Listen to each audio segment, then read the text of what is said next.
Hello there, it is Justin again.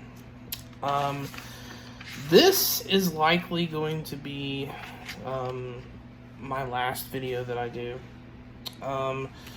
And what I'm doing this video over is not any specific set of rhythms, meaning it's not specifically sinus, junctional, ventricular, or heart block. It's just general fast rhythms and how to differentiate one rhythm from the other. There is a lot of language that is utilized that people don't really understand when they use it, such as PSVT. The P in PSVT stands for paroxysmal. What paroxysmal means is, and I'll get into this here in a bit, but what the word paroxysmal means is you actually physically saw it happen.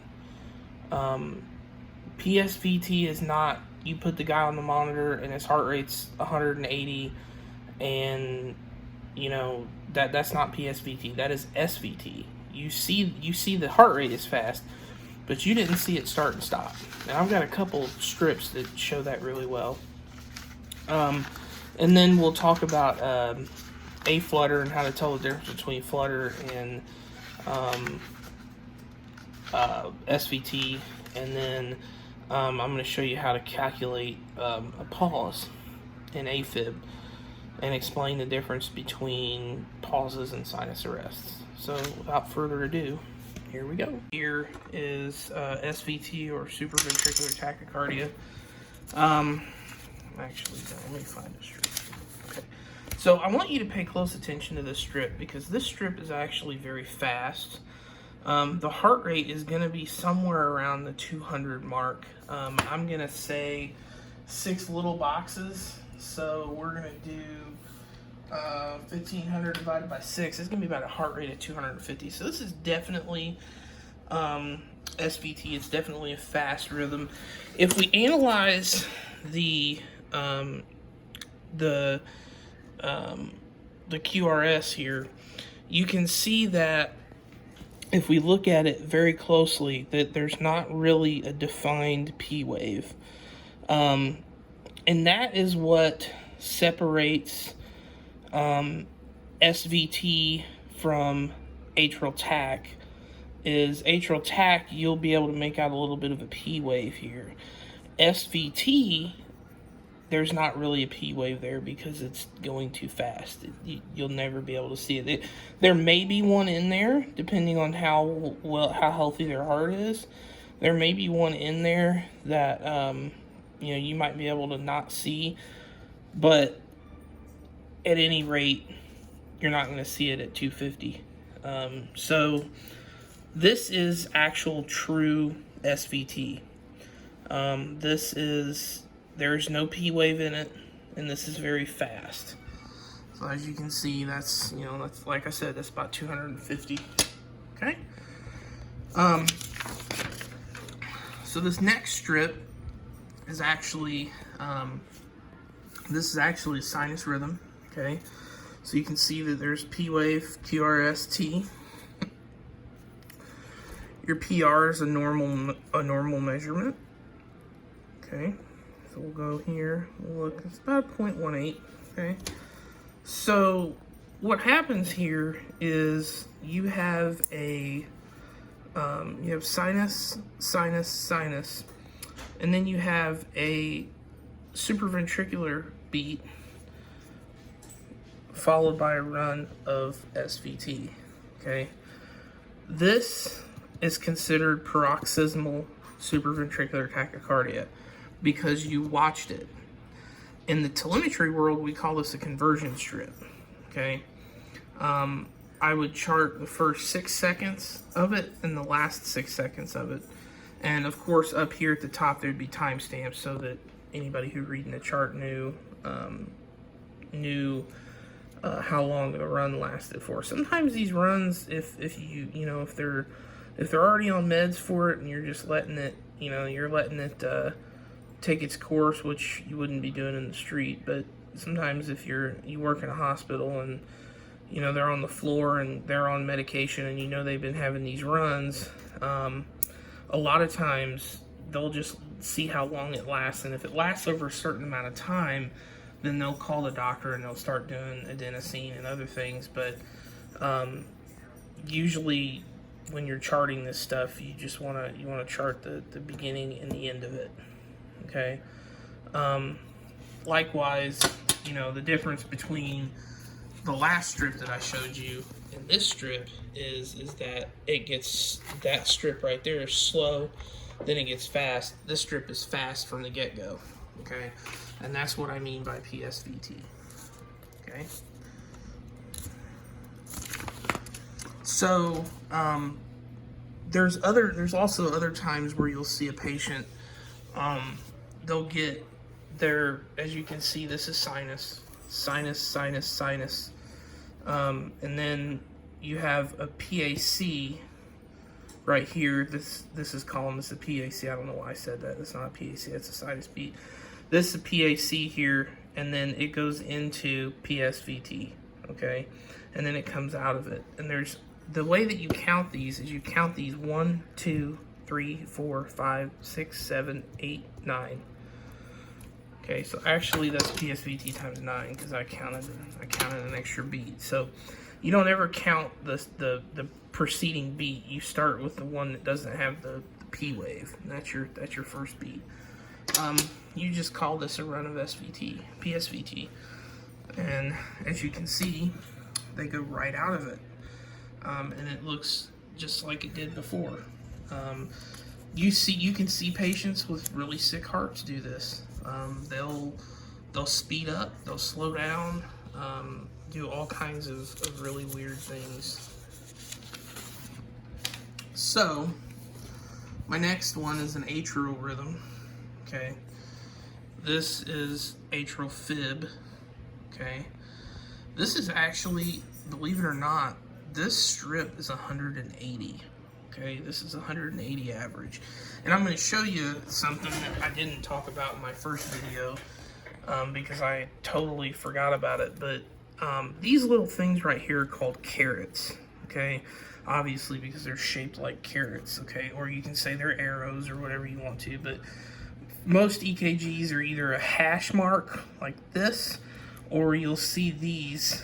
And what these tell you is for every 3 seconds of the strip, there is one of these marks. Okay, so if you can look at this, if I can get this zoomed out, 3 from there, so from there to there is 3, and from there to there is 6. Okay, so what you do is you take and you count up the number of complexes, QRS complexes, right until this point here, starting here.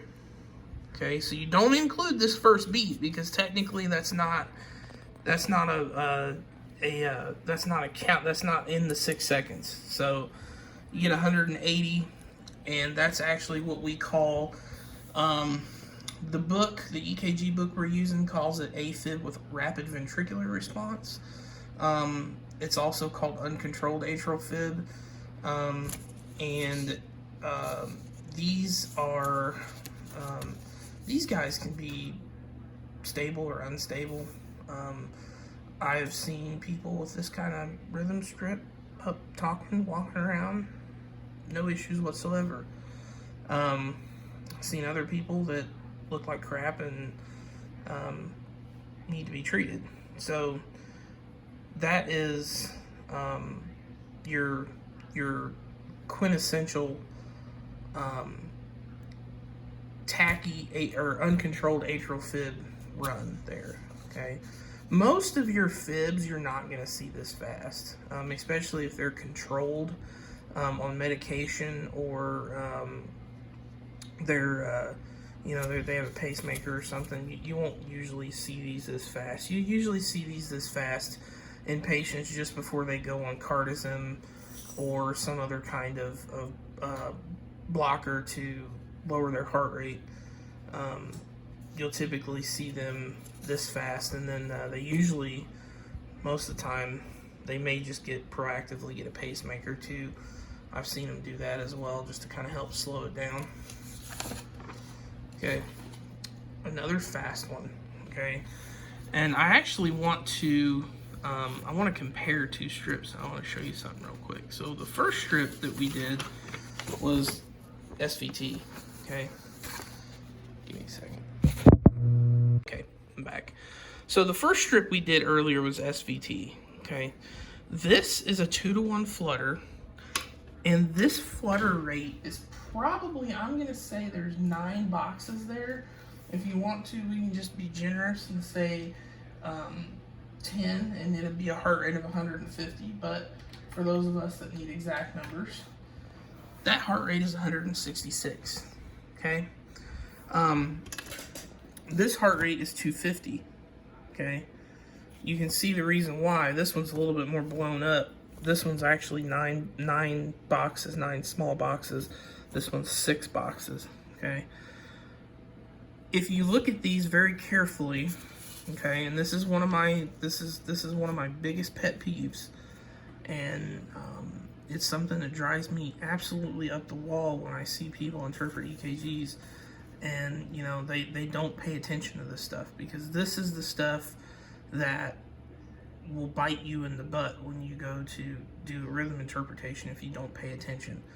Years of being a telemetry tech taught me always watch your your PQRST, that entire segment. Always watch it and see if there's any abnormalities in it.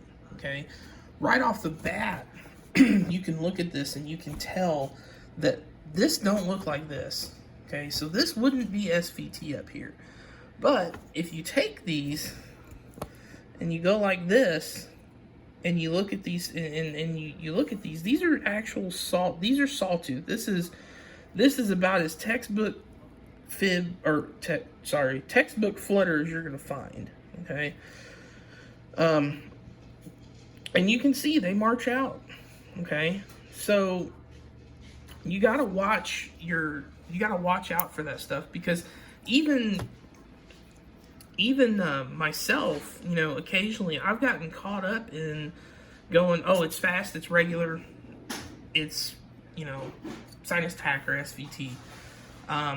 But over the years, like I said, years have taught me to watch this segment change and look for that kind of stuff. And you know, you may see patients who look like SVT and then they change into something like this. And again, you know, you just have to be cognizant of what you're looking at.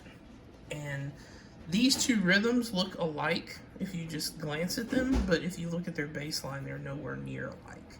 Okay. All right. So this is an actual conversion strip. This is what we would chart as the end of a flutter fib run, and I'm saying that because over here it looks like fib and then it goes into flutter, which I don't care what anybody tells you. They can tell you that there's no such thing as, you know, either your AFib or your aflutter. I have seen patients do both at the same time. It's one of the weirdest things you'll ever see, and you'll wonder if you're losing your mind, but it does happen. Okay.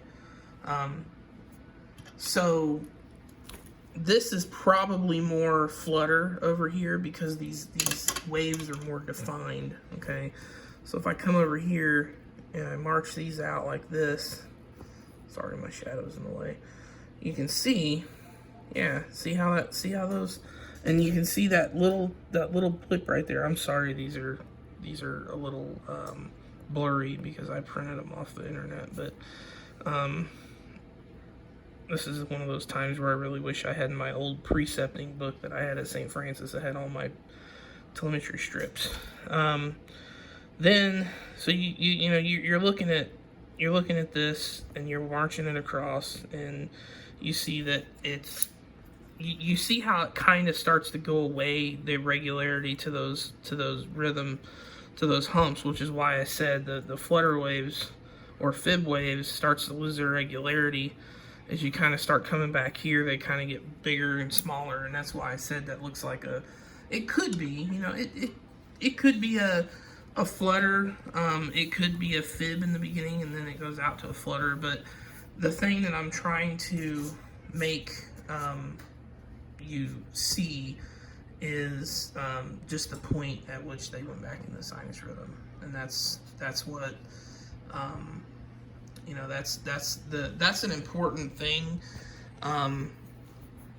especially when you're interpreting rhythms, and not really a patient that you're with for like 20 minutes, but somebody that, you know, you're in the hospital, they're in intensive care or something like that, and you know, you go in and you check on them every now and then, and you look at them, or even in the ER, they've been there forever. You go in there and you look at them, and you're like, that QRS complex doesn't look, that rhythm doesn't look like it did earlier, and then it looks like that.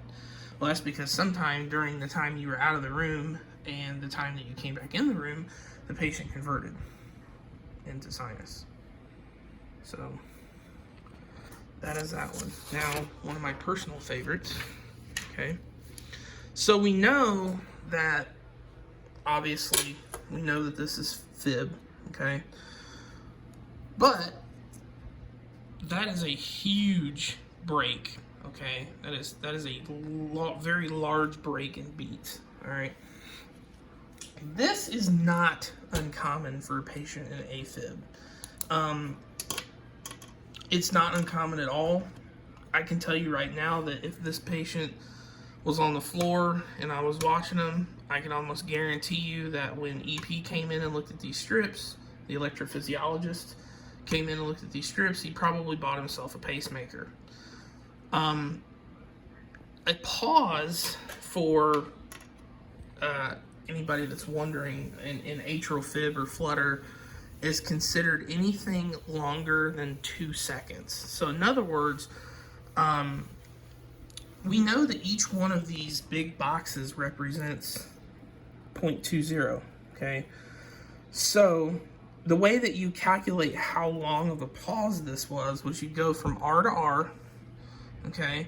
And you can see I've kind of drawn it out because it's a little complex, but there's 10, 10, and 8, so that's 28, okay? So then you're going to come up here and you're going to take 0.20 and you're going to multiply that by 28 boxes, and you're going to get 5.60.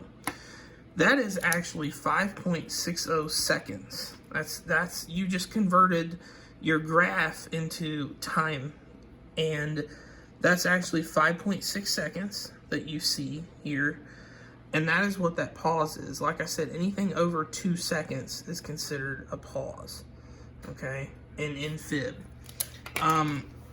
Some people see this and think it's a sinus arrest. You cannot have sinus arrest in AFib because there is no sinus beat. Sinus arrest would be a sinus rhythm, and then they do something like this, and then you would count out the length of the arrest, and then that's what that would be. But the terms are different. So when you say pause in when you say pause in AFib, anybody knows that, you know, that's a really long period duration between QRSs. But when you say sinus arrest, it could be, you know, I've seen people have sinus arrest. The longest one I think I've ever charted is 12 seconds. And I've also seen 10-second pauses in AFib before. If you think that would make you lose your mind, think about sitting there watching this patient, and then all of a sudden they go from this to this, and they sustain it for 12 seconds. Okay? That will make your heart rate jump fast. So, this is gonna probably conclude, unless anybody has anything else they want me to go over, my videos for this series. If you have any questions, like I said, send me a message or comment below, and we'll get your questions answered. Thanks. Everybody have a good one.